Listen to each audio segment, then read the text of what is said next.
નમસ્કાર મિત્રો, આજના વિડીયોની અંદર આપણે વિપ્રોના બાયબેક વિશે કમ્પ્લીટ માહિતી લેવાના છે.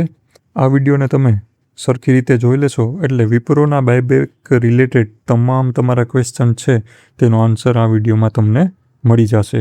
તો સૌપ્રથમ આપણે બાયબેકની કમ્પ્લીટ ડિટેલ જોઈ લઈએ. તો વિપ્રો કંપની ટોટલી 15,000 કરોડ રૂપિયાનું બાયબેક લઈને આવી રહી છે. કંપનીને બાયબેકનું અપ્રુવલ મળી ગયું છે. બાયબેક પ્રાઇસની વાત કરીએ તો કંપનીએ 250 રૂપિયા બાયબેક પ્રાઇસ જે છે એ નક્કી કરેલી છે.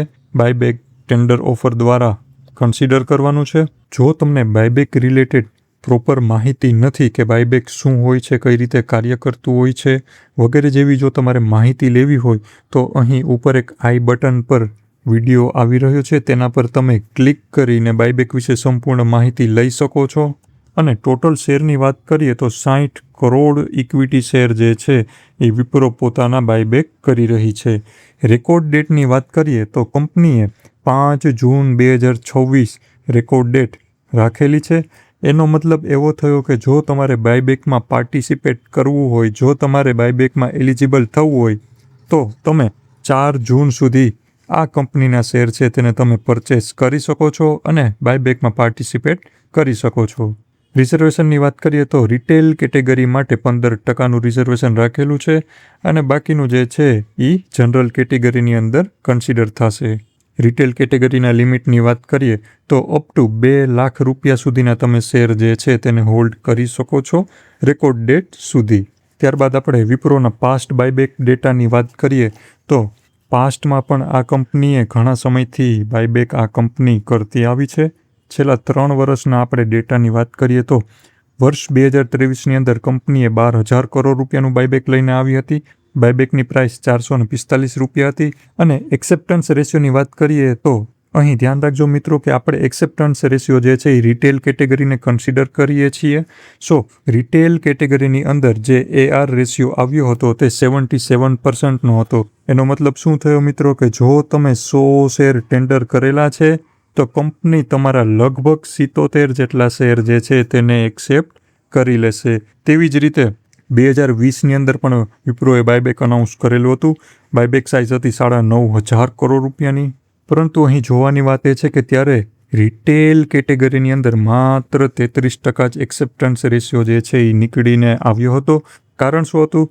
કેમ કે કોરોના આસપાસનો આ ટાઈમ હતો, IPO સિઝન મીડિયમ રેન્જમાં ચાલી રહી હતી અને તે કારણે રિટેલ પાર્ટિસિપેશન જે છે એ ખૂબ જોવા મળ્યું હતું. તેને લીધે જે એક્સેપ્ટન્સ રેશિયો હતો તે 33%એ પહોંચી ગયો હતો. ક્લિયર એન્ડ કટ છે કે જ્યારે રિટેલ પાર્ટિસિપેશન ખૂબ જ વધુ જોવા મળશે ત્યારે આ જે એક્સેપ્ટન્સ રેશિયો જે છે એ ડિક્લાઇન થતો જોવા મળશે. તેવી જ રીતે 2019ની અંદર 10,500 કરોડનું બાયબેક આવેલું હતું અને તેમાં એક્સેપ્ટન્સ રેશિયો હતો તે 50%ની આસપાસ હતો. જોવાની વાત એ છે મિત્રો કે હમણાં માર્કેટની અંદર સોર્ટ ઓફ કંઈ એક્શન જોવા મળી રહ્યું નથી સિલેક્ટિવ એક્શનને બાદ કરતાં. તો બની શકે છે કે આપણે રિટેલ પાર્ટિસિપેશન જે છે એ વધુ પ્રમાણમાં જોવા મળી શકે છે અને ભલે બાયબેકની સાઇઝ વધારે હોય તો પણ જે એક્સેપ્ટન્સ રેશિયો જે છે એ લગભગ 35થી 40%ની આસપાસ રહી શકે છે. નેક્સ્ટ આપણે વાત કરીએ તો રિટેલ કેટેગરીમાં વર્થ 2 લાખ રૂપિયાના જે શેર્સ છે તેને જ કન્સિડર કરવાના છે. સો એક સેફ સાઇડ રહેવા માટે, એક સેફ સાઇડ રમવા માટે કેટલા શેરને બાય કરવા તે પણ એક ખૂબ જ જરૂરી છે. સો એક સેફ સાઇડ માટે 250 રૂપિયા શેરનો ભાવ છે.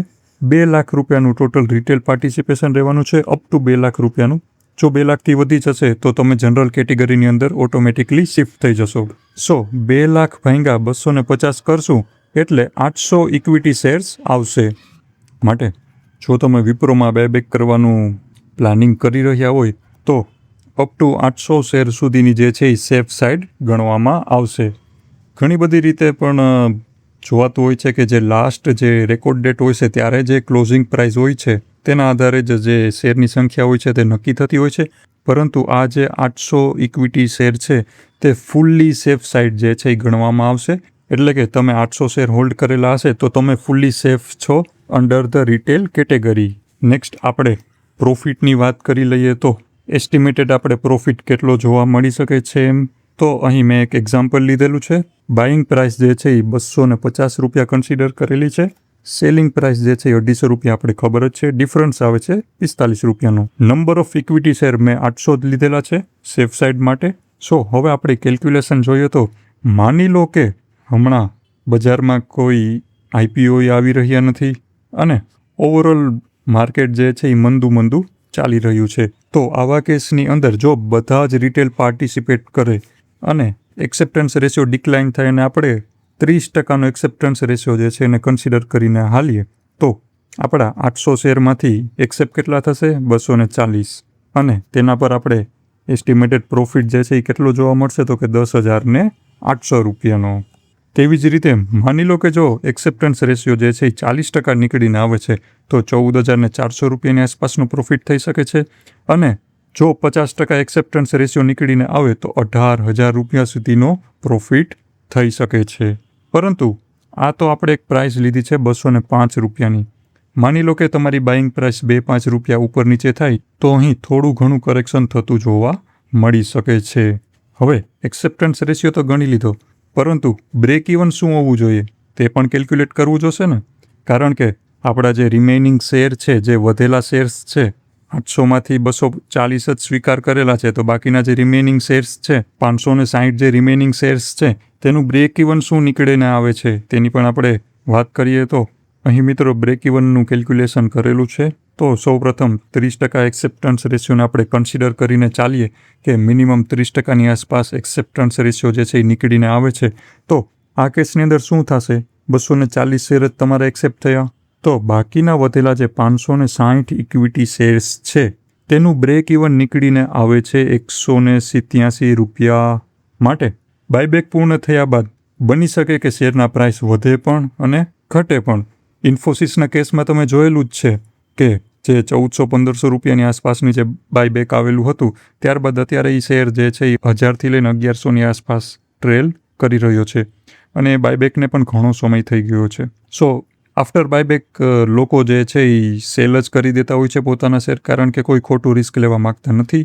તો આ કેસની અંદર 187 રૂપિયા સુધી તમે બ્રેક ઇવનને કન્સિડર કરી શકો છો. આપણે 30% જ એક્સેપ્ટન્સ રેશિયો લઈને ચાલી રહ્યા છે અત્યારે. તો હજી આગળ જુઓ, જો એક્સેપ્ટન્સ રેશિયોમાં ફેરફાર થશે તો બની શકે કે બ્રેક ઇવન પ્રાઇસ પણ તમારી ઘટતી જશે 175-160 રૂપિયા. પરંતુ આ ટાઈપના કેસ થવા એ થોડા હાલના સમય પ્રમાણે થોડું મુશ્કેલ લાગી રહ્યું છે. બાકી તો જોઈએ છે કે રિટેલ પાર્ટિસિપેશન જો ઓછું જોવા મળશે તો આપણે રિટેલ કેટેગરીની અંદર સારો એવો એક્સેપ્ટન્સ રેશિયો જોવા મળી શકે છે અને તમે સારો એવો પ્રોફિટ પણ અહીં બનાવી શકો છો. અને આ તો વાત છે પર એકાઉન્ટની. જો તમારી પાસે સારું એવું કેપિટલ હોય તો તમે મલ્ટિપલ એકાઉન્ટમાંથી પણ અપ્લાય કરી શકો છો. કારણ કે માની લો કે તમારી પાસે 6 લાખ રૂપિયાનું કેપિટલ છે અને તમારી પાસે 3 એકાઉન્ટ છે, તો તમે 3 એકાઉન્ટની અંદર 800 શેર લઈ અને તમારા કેપિટલને ડાયલ્યુટ કરી શકો છો અને મેક્સિમમ પ્રોફિટ અર્ન કરી શકો છો.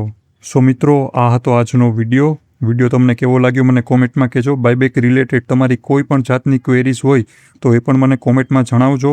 શું તમે બાયબેકની અંદર પાર્ટિસિપેટ કરવાના છો તે પણ મને જરૂરથી કહેજો. આવનારા ટાઈમની અંદર બાયબેકમાં કેવી રીતે અપ્લાય કરવું અને જે પણ બાયબેક રિલેટેડ જે ડાઉટ હશે તે આવનારા વિડીયોની અંદર સોલ્વ થઈ જશે. મળીએ આપણે નેક્સ્ટ વિડીયોમાં. Thank you so much.